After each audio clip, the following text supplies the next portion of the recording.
Vaccination दिल्यानंतर ना बाळाला किती त्रास होतो हे फक्त एक आई समजू शकते. सो आम्ही आज आलेलो होतो हॉस्पिटलमध्ये. आज होतं अधिराचं 7 मंथचं वॅक्सिनेशन, जे आम्हाला लेट झालं होतं. 8 मंथमध्ये आम्ही काही कारणामुळे तिला वॅक्सिनेशन देतो आहोत. सो आम्ही आमच्या डेस्टिनेशनवरती पोहोचलेलो आहोत. अधिराचा जन्म इथे झाल्यामुळे सगळे वॅक्सिन आम्ही तिला प्रायव्हेट हॉस्पिटलमध्येच दिलेले आहे. खूप वेळ वाट बघितल्यानंतर आमची काही लिफ्ट आलेली नव्हती. सो आम्ही पायऱ्यांनी जाणंच पसंत केलं आणि त्यानंतर फायनली आम्ही आमच्या डेस्टिनेशनवरती पोहोचलेलो होतो. अपॉइंटमेंट तर तशी आम्ही अगोदरच घेऊन ठेवलेली होती.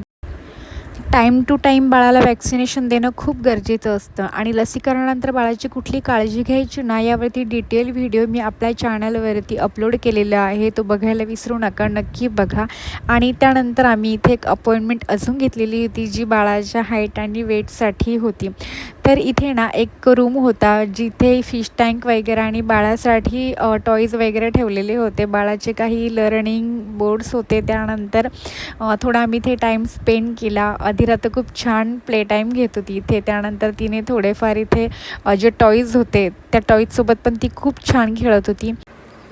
हॉस्पिटलमध्ये गेल्यानंतर जर अशा गोष्टी मुलांना असेल ना, तर मुलांचा टाईम कुठे जातो आणि आपला पॅरेंट्सचा टाईमही कुठे जातो कळत नाही. सो आता फायनली इथे अधिराचं हाईट आणि वेट चेक होणार होतं आणि हाईट आणि वेट चेक झाल्यानंतर इथे अधिराला डॉक्टरांची व्हिजिट झाल्यानंतर आम्ही वॅक्सिनेशन देणार होतो.